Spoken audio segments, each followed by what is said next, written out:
Estado, Gobierno y Sociedad, por Norberto Bobbio. 21. 4. Democracia y dictadura. 3. El uso prescriptivo. Por lo que hace al significado prescriptivo, la democracia puede ser considerada como, por lo demás, todas las otras formas de gobierno con signo positivo o negativo, es decir, como forma buena y por consiguiente para ser exaltada y recomendada, o como una forma mala y en consecuencia para criticar y desaconsejar. Toda la historia del pensamiento político está recorrida por la disputa en torno a la mejor forma de gobierno. Dentro de esta disputa, uno de los temas recurrentes es el argumento en pro o en contra de la democracia. Se puede hacer comenzar esta disputa en la discusión referida por Heródoto entre tres personajes persas, Otanes, Megabizo y Darío, sobre la mejor forma de gobierno que debía ser instaurada en Persia después de la muerte de Cambises. Cada cual defiende una de las tres formas clásicas y refuta las otras dos. El defensor de la democracia, Otanes, después de haber criticado al gobierno monárquico porque el monarca puede hacer lo que quiera sin rendir cuentas a nadie, llama al gobierno popular con el más bello de los nombres, igualdad de derechos, y lo define como aquel en el que el gobierno tiene que rendir cuentas y todas las decisiones son tomadas en común. En contraste, tanto el defensor de la aristocracia, Megabizo, como el defensor de la monarquía, Darío, cumplen la tarea de esgrimir argumentos para demostrar que el gobierno popular es una forma mala. Para el primero, nada hay más necio e insolente que una multitud inútil, de manera que no es tolerable que por huir de la prepotencia de un tirano deban caer en la insolencia de un pueblo desenfrenado. Para el segundo, cuando el pueblo gobierna, es imposible que no nazca la corrupción en la esfera pública, lo cual no origina enemistades, sino sólidas amistades entre los malvados. En esta disputa, que habría tenido lugar en la segunda mitad del siglo VI a.C. y es descrita en un texto del siglo siguiente, algunos argumentos en pro y en contra de la democracia están presentados y fijados de una vez y para siempre. En el pensamiento griego, el elogio y la condena se alteran. El elogio más célebre es el de Pericles, en el discurso a los atenienses, en homenaje a los primeros muertos de la guerra del Peloponeso. Tenemos una constitución que no sigue las leyes de las otras ciudades, sino que da ejemplo a las otras. Y nuestro gobierno se llama democracia, porque está regido de manera que los derechos civiles no esperen a pocas personas, sino a la mayoría. Frente a la ley, por lo que se refiere a los intereses privados, todos tienen paridad, mientras que en lo que toca a las consideraciones públicas en la administración del Estado, cada cual es preferido según se destaque en un campo determinado, no porque provenga de una clase social, sino por lo que vale. Por lo que respecta a la pobreza, si alguien puede hacer un bien a la ciudad, de ninguna manera es impedido por la oscuridad de su rango social. Nosotros vivimos libremente en las relaciones con la comunidad, y asimismo en los tratos y negocios que tenemos diariamente con nuestros vecinos, sin causarnos ira o saña, que alguno se alegre de la fuerza o demasía que nos haya hecho, pues cuando ellos se gozan o alegran, nosotros guardamos una severidad honesta y disimulamos nuestro pesar y tristeza. Sin dañarnos, ejercemos recíprocamente las relaciones privadas, y en la vida pública, sobre todo, la reverencia nos impide violar las leyes, no tanto por temor al juez, cuanto por obedecerlas, principalmente las hechas en favor de los que son injuriados, y aunque no lo sean, causan afrenta al que las infringe. Tucídides, Guerra 2, 376. En este fragmento, los argumentos por los cuales la democracia es considerada como una forma buena de gobierno son esencialmente los siguientes. No es un gobierno a favor de pocos, sino de muchos. La ley es igual para todos, tanto para los ricos como para los pobres, y por tanto es un gobierno de leyes, sean escritas o no escritas, y no de hombres. La libertad es respetada así en la vida privada como en la vida pública, donde no vale la pertenencia a este o aquel partido, sino al mérito. En cambio, en el octavo libro de la República de Platón se encuentra la más famosa condena. En él, la democracia es considerada y analíticamente descrita como una forma degenerada, aunque no la forma más degenerada, que es la tiranía. Las 4 formas degeneradas en referencia a la ciudad ideal son dispuestas en el siguiente orden de degradación sucesiva: timocracia, oligarquía, democracia y tiranía. Mientras la oligarquía es el gobierno de los ricos, la democracia no es el gobierno del pueblo, sino de los pobres contra los ricos. El principio de la democracia es la libertad, pero es una libertad que rápidamente se convierte en licencia por falta de frenos morales y políticos, cual es la característica del hombre democrático, por el impulso del deseo desmedido de satisfacer necesidades superfluas por encima de las necesidades básicas, por la falta de respeto a las leyes y la condescendencia general a la subversión de toda autoridad, por lo que el padre teme al hijo y el maestro, por ejemplo, teme y adula a los alumnos, y estos ríen de aquellos y de los pedagogos. Con Aristóteles toma forma definitiva la distinción entre las 3 constituciones buenas y las 3 constituciones malas, con base en el criterio de gobernar para el bien común o para el bien propio, que se volverá uno de los lugares comunes del pensamiento político posterior. En este sistema, el gobierno de muchos aparece sea como forma buena, bajo el nombre de politeia, sea como forma mala, bajo el nombre de democracia. Al igual que Platón, Aristóteles define la democracia como gobierno de los pobres y en consecuencia como gobierno de muchos, por la sola razón de que los pobres generalmente son en todo estado más numerosos que los ricos.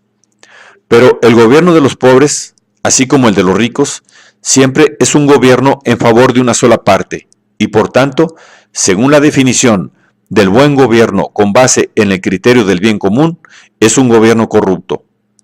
Con Polibio cambia los nombres, pero no la distribución de las formas de gobierno en 3 buenas y 3 malas. La democracia es la forma buena del gobierno popular en la que el pueblo asume el cuidado de los intereses públicos.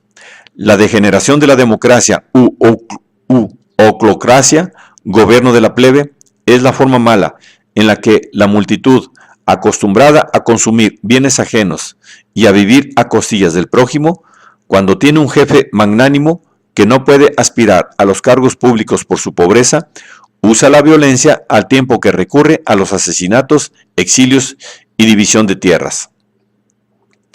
La tipología de las formas de gobierno en su uso prescriptivo no solamente implica un juicio absoluto sobre la conveniencia o inconveniencia de tal o cual forma, sino también un juicio respecto a la mayor o menor bondad de una forma frente a otras. Bajo esta perspectiva, la disputa en torno a la democracia no se refiere al tema de si la democracia es o no una forma buena o mala, sino que se extiende al tema de si sea mejor o peor que las otras, es decir, cuál sea su colocación en un ordenamiento axiológico, esto es, según el valor de las constituciones. En una tipología que no distingue las formas puras de las corruptas, las tesis posibles son 3.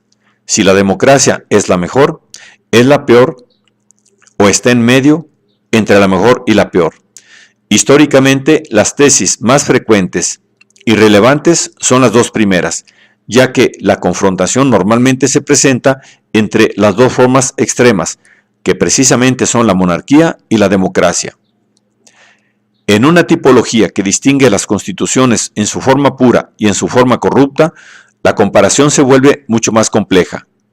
Efectivamente, la democracia puede ser tanto la peor o la mejor de las formas buenas, como la mejor o peor de las formas malas, o bien puede ser al mismo tiempo la mejor o la peor de las formas buenas y la mejor o la peor de las formas malas. En el pensamiento griego, las tesis más frecuentes son 2. La platónica, en el Platón del político, en la que la democracia es al mismo tiempo la peor de las buenas y la mejor de las malas, mientras al contrario la monarquía es la mejor de las buenas y la peor de las malas, con la consecuencia de que la diferencia entre democracia buena y democracia mala es mínima, mientras es máxima la diferencia entre monarquía y tiranía. La boliviana, de acuerdo con la cual la democracia se encuentra al final de la escala tanto de las formas buenas como de las malas, lo que quiere decir que es al mismo tiempo la peor de las buenas y la peor de las malas. En una tipología como la de la República Platónica, que solamente conoce formas degeneradas, el problema axiológico consiste en asignar a la democracia el lugar en el proceso de degeneración sucesiva. Para Platón, la democracia es peor que la timocracia y la oligarquía, pero mejor que la tiranía. En fin, en una tipología como la de Vico, que solo conoce formas buenas, buenas en el sentido de que cada forma corresponde a una determinada fase de desarrollo de la humanidad, al Zeitgeist, espíritu del tiempo, como dirá Hegel, el problema axiológico consiste en asignar a la democracia su lugar en el proceso de perfeccionamiento sucesivo. Para Vico, la democracia, o para usar el lenguaje vickiano, la república popular, es una forma mejor que la república aristocrática, pero es peor que el principado. Así, para Vico, como para Platón, el gobierno del pueblo no es una forma extrema, es decir, una forma que se encuentre al inicio o al final de la serie, como es en cambio en la mayor parte de las teorías políticas, sino es una forma intermedia. En la disputa en torno a la mejor forma de gobierno, los clásicos del pensamiento político moderno, que acompañan con sus reflexiones el surgimiento y la consolidación de los grandes estados territoriales fundamentalmente monárquicos, son, por lo menos hasta la Revolución Francesa, con excepción de Spinoza, favorables a la monarquía y contrarios a la democracia. Así piensan Bodin, Hobbes, Locke, Vico, Montesquieu, Kant y Hegel, mientras algunos de estos autores que consideran las diversas formas de gobierno en su desarrollo histórico como Vico, Montesquieu y Hegel, exaltan la monarquía como la forma más adecuada para su época. Otros, como Hobbes y Bodin, realizan una comparación en abstracto, en la que son retomados todos los argumentos tradicionales contra el gobierno del pueblo, todos los motivos antiguos y modernos del antidemocratismo, los cuales se transmiten sin variaciones profundas a los escritos de derecha de nuestros días. El 10º capítulo del Decibe de Hobbes, titulado Comparación entre las tres formas de gobierno en cuanto a sus inconvenientes respectivos, puede ser calificado como paradigmático. Los argumentos contra la democracia pueden ser comprendidos en dos grupos: los que se refieren al sujeto gobernante, la Asamblea Popular enfrentada con el poder único del rey, y los que se refieren al modo de gobernar. Los defectos de las asambleas populares son la incompetencia, el dominio de la elocuencia y por tanto de la demagogia, la formación de partidos que obstaculizan la formación de una voluntad colectiva y que favorecen el cambio rápido de las leyes y la falta de discreción. Los inconvenientes del poder, cuando es ejercido por el pueblo, consisten en una mayor corrupción, porque en una democracia los ciudadanos famélicos que deben ser complacidos por los líderes son muchos, y con una menor seguridad causada por la protección que los demagogos son obligados a dar a sus partidarios. Mayor corrupción y menor seguridad que no están compensadas por una mayor libertad. El Tractatus de Spinoza había sido escrito para demostrar la superioridad del gobierno democrático, pero desafortunadamente la parte dedicada a esta forma de gobierno quedó inconclusa. Sin embargo, comparando a Spinoza con Hobbes, autores bajo muchos aspectos muy cercanos respecto a los primeros principios y por tanto legítimamente confrontables, se entiende la razón por la que Spinoza, si bien partiendo de la misma visión realista del poder y de la manera de concebir la fundación del Estado, haya sostenido en la comparación entre las diferentes formas de gobierno la tesis diametralmente opuesta a la de Hobbes. Lo que los divide es la diferente concepción del fin último del Estado, que para Hobbes es la paz y el orden, mientras que para Spinoza es la libertad. Diversidad que a su vez se basa en una diferencia más profunda que permite más que todas contraponer una teoría a otra. Entendiendo la diferencia en cuanto a la perspectiva principal de la que todo escritor de cuestiones políticas parte para exponer su pensamiento y que permite contraponer a los escritores que se oponen ex parte principis, es decir, de la parte de los gobernantes, para justificar su derecho a mandar y el deber de los súbditos de obedecer, frente a los que se oponen ex parte populi, o sea, de parte de los gobernados, para defender su derecho de no ser oprimidos, y el deber de los gobernantes de producir leyes justas. Para quien se pone ex parte principis, el problema principal del Estado es el de la unidad del poder, que incluso puede ir en detrimento de la libertad de los sujetos. Para quien se pone ex parte populi, el problema principal es el de la libertad de los individuos, que puede ir en detrimento de la unidad. La disputa entre el partidario de la monarquía y el partidario de la democracia siempre es una disputa entre dos contendientes que se ponen desde dos puntos de vista opuestos para analizar y evaluar el mismo fenómeno. La solución que el partidario de la democracia da al problema de la libertad, que es, repito, el problema del Estado considerado desde la parte del gobernado, es al extremo la identificación del gobernado con el gobernante, o sea, la eliminación de la figura del gobernante como figura separada de la del gobernado.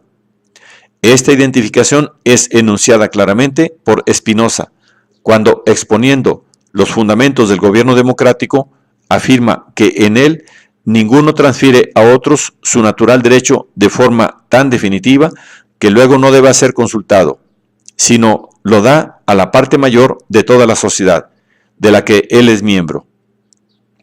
Y por este motivo, todos continúan siendo iguales como eran en el anterior estado de naturaleza.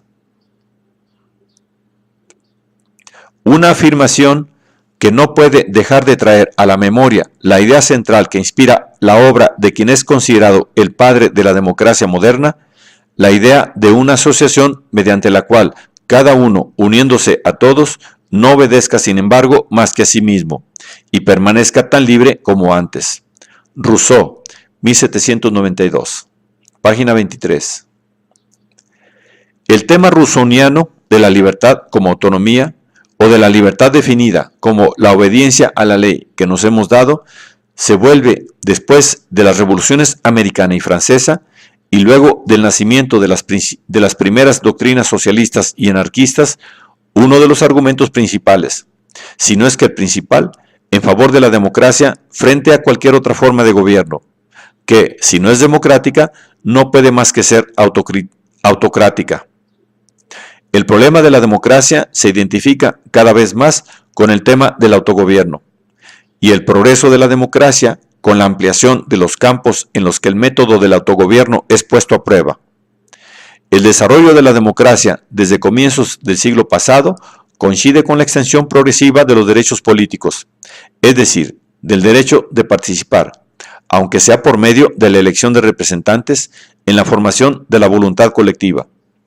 El progreso de la democracia corre paralelo al fortalecimiento de la convicción de que el hombre, después del iluminismo, como dice Kant, salió de la minoría de edad, y como un mayor de edad desprendido de la tutela debe decidir libremente su vida individual y colectiva.